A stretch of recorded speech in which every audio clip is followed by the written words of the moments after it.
유방에 대한 모든 것 우리 동네 유방 이야기. 우유TV. 와, 헷갈리지? 내가 먼저 하니까. 아니에요.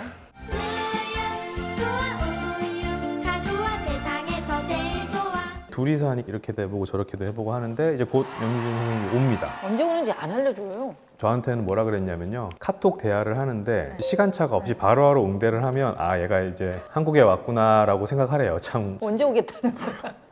아무튼 제가 예측하기로는 아마 3월이 이제 새로운 학기니까 그때는 돌아오겠죠. 그때는 돌아올 거라고 보입니다. 아무튼 유방암과 인공지능 얘기를 좀 해보려고 그래요. 인공지능 진짜 핫토픽입니다. 핫토픽. 그럼 이제 유방암에서 인공지능은 어디까지 와 있나, 이런 얘기를 좀 해보려고 그러는 건데 어떻게 생각하세요? 어디까지? 일단은 유방암에서는 제일 많이 들어온 데가 영상을 가지고 뭔가를 보는 걸 AI가 잘하니까 이제 영상의학과의 엑스레이. 영상 판독. 진단으로 가기 위한 첫 번째죠, 그죠? 조직 검사를 해야 되기 전에 영상 판독에서 의심되는 게 있을 때 그걸 우리가 인공지능의 도움을 얻어서 아니면 어떤 식의 협의를 거쳐서 서로 거기서 이제 판독에 우리가 거기가 제일 빠르죠. 영상의학과 쪽이 AI 적용이 제일 빠르죠. 한국 회사가 지금 많이 진행을 했잖아요. 저희 안에서 제일 알려져 있는 회사가 이제 루닛이라는 루닛이죠. 회사이죠. 루닛이라는 회사는 이제 코스닥에서 상장이 돼서 시총도 꽤 많이 커져 있는 회사로 지금 알고 있고, 좋은 거죠? 네. 잘 몰라. 회사가 이제 성장을 하고 있다는 거죠. 그런데 또 25년 10월일 겁니다. 네. 유방암을 예측하는 그런 인공지능 모델을 만들어 놨던 회사가 있었어요, 미국에. 그 회사를 또 인수를 했어요. 여기다 적어왔었네, 회사 이름을. 프로그노시아였네요. 워싱턴 유니버시티에서 만든 스타트업 회사였고, 유방암의 발생 예측 모델을 만든 회사였고, 이거를 이제 루닛이 이제 인수를 한 거죠. 그러니까 지금 루닛은 굉장히 지금 이 유방암 쪽에서 인공지능을 활용한 연구를 활발히 하고 있고, 이걸 이제 사업화시키고 이윤을 내기 위한 노력하고 있는 그런 상황인 것 같아요. 이제 우리나라도 그렇고 외국에도 그렇고 영상 판독하는 의사가 모자라요. 미국도 영상의학과 의사가 모자라고 전 세계적으로 모자라서 이렇게 할 수 있는 사람이 부족한 상황에서는 AI는 일을 많이 덜어주는 역할을 하고 있다. 그러니까 이제 제가 생각하기에 우리가 이제 이걸 어떻게 활용하냐는데, 지금 현재 제가 사실 그런 생각을 예전에 했었거든요. 맘모그램이나 초음파로 암을 의심을 해요. 그러면은 그게 조직 검사까지 가게 되잖아요.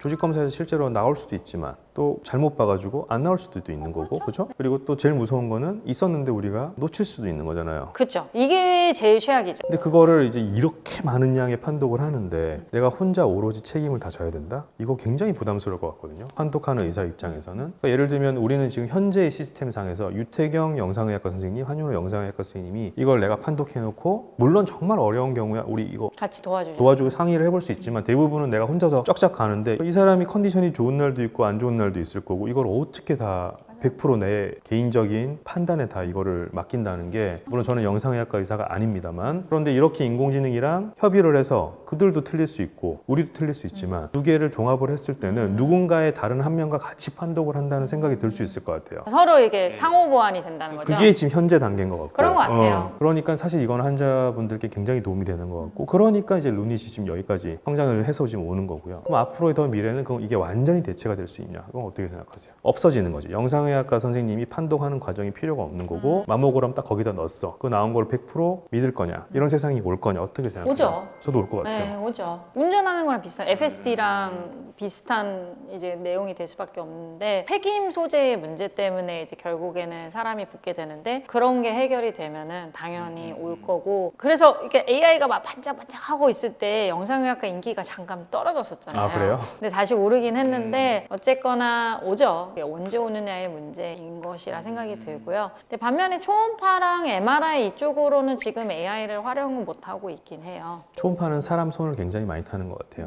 사람 손을 많이 타고 주관적이고, MRI는 너무 양이 많아요. 정보의 양이 너무 많아서. 환자분들이 초음파를 어디서 갖고 오시잖아요. 네. 근데 이제 그걸 다 올려놨으면 우리가 당연히 모든 걸 다 영상을 보고 알 거라고 생각을 하시기도 하지만, 생각보다 그거는 그 검사를 한 사람이 그 포인트에서 찍은 거지만 또 다른 부분에서 놓친 부분이 있을 수도 있고, 또 그 상황에 또 어떤 상황이 벌어졌는지를 정확하게 알 수 없기 때문에 초음파는 그 현장에서 직접 봤을 때가 사실 제일 정확하긴 합니다. 저는 이제 설명할 때 초음파는 동영상인데 저는 그 사이에 찍은 좋은 사진들만 보는 말이다. 거다. 그러니까 그 판독지를 준 선생님의 그 판독지를 사실 더 믿지, 그 영상 자체 하나하나를 보고 우리가 뭔가 판단하기에는 조금 조심스럽기는 하죠. 반면에 유방 촬영은 정말 정해진 방법으로 딱 찍기 때문에 정형화되어 있으니까 AI가 판독하기가 좋은 것 같아요. 조금 무서운 얘기인 게 만약에 암을 예측할 수 있다. 브라카도 있잖아요. BRCA도 있지만 BRCA도 사실 좀 이슈가 있잖아요. 이걸 우리가 과연 미리 안다는 게 네, 과연 좋은가? 이것도 마찬가지인 것 같아요. 비슷한 개념인 거잖아요. BRCA 유전자 같은 것을 포함해서 여러 가지 요소들을 사람의 데이터를 넣어서 합숙을 시켰더니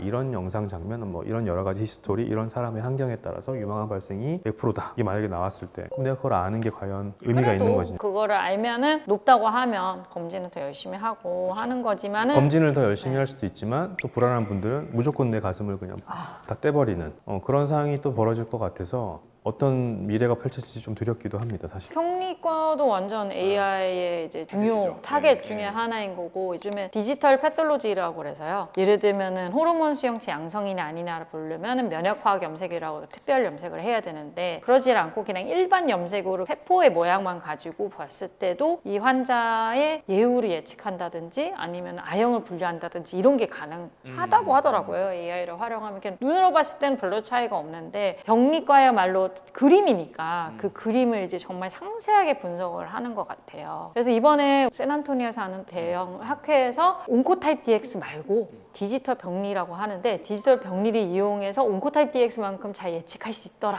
이런 걸 또 발표를 재밌네. 했어요. 아까 그 멤모그램을 네. 우리가 인공지능 학습시켜가지고 판독하는 소프트웨어를 만들어가지고 하는 것도 똑같지만 네. 근데 걔들은 사실은 진단에 직접 관여하진 않잖아요. 근데 이제 병리는 사실은 판사잖아요. 세포를 보고 유방암 세포가 있으니까 유방암이다라고 내려주는 모든 사실 의학 진단은 병리에서 나오는 거잖아요. 그 병리가 사실 판사라고 저는 생각이 드는데 이 판사님이 잘못된 결정을 하면 큰일 나는 거잖아요. 마지막 결정지인데 그렇죠. 우리도 회의할 때 들어보면 간혹 이거를 애매한 경우 있죠. 암으로 갈지 말지 애매한 경우가 있잖아요. 그런 경우를 암이 혹시나 아닌데 진단을 했다거나 아니면은 암이 맞는데 진단을 못 했다거나 이런 일들이 벌어졌을 때는 그걸 근거로 수술도 하고 항암 치료도 하고 뭐 이런 상황이 벌어졌을 수도 있기 때문에 이게 저는 엄청난 큰일이라고 생각이 들거든요. 그래서 진단 쪽으로 데이터가 안 나오나 보다.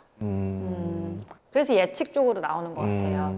저는 한편으로는 병리과 의사 선생님들도 똑같이 이 부담을 안고 가는 거잖아요. 내 이름으로 이 병리 판독을 한 걸 가지고 모든 그런 치료의 방향이 결정되는데 너무 외로울 것 같아요. 그러면 누구 한 명, 얘가 사람은 아니지만 얘 있잖아요. 얘 인공지능 얘랑 같이 이제 상의를 할 수 있으면 저는 그것만으로 굉장한 도움이 될 것 같거든요. 안심도 되고 나는 이렇게 생각을 했어. 근데 얘도 비슷하게 생각했어. 그럼 더 확실한 거고요. 그런 면에서 얘도 충분히 저는 의미가 있고 발전 방향성이 있다. 병리과 쪽에서는 AI가 병리과 의사를 대체하기까지는 정말 오래 걸릴 것 같고요. 빠르면 영상이 좀 더 빠를 것 같고 우리가 살아있는 동안 대체되지는 않지 않을까요? 저는 대체라기보다 역할 분담의 보조인데 사람이 메인이냐 아니면 인공지능이 메인이냐 이런 힘싸움이 계속 벌어지다가 빠른 시일 내에 인공지능의 역할이 조금 더 커지고 사람이 그냥 역할은 조금 작아졌지만 같이 하는 이런 상황이 오지 않을까 저는 그렇게 생각이 들긴 합니다. 아무튼 이제 이 유방암에서도 인공지능 세상이 지금 펼쳐지고 있고 핫토픽이에요. 핫토픽. 내년에 또 거기 샌안토니오 학회에서 나오는 얘기 또 우리들 또 영역에서 나오는 얘기들이 또 달라질 것 같아요. 그래서 이런 얘기들은 저희가 정기적으로 또 새로운 게 나오면은 공유해 드릴 수 있도록 하겠습니다. 네. 굉장히 재밌을 것 같아요. 네. 이상 우유TV였습니다. 네.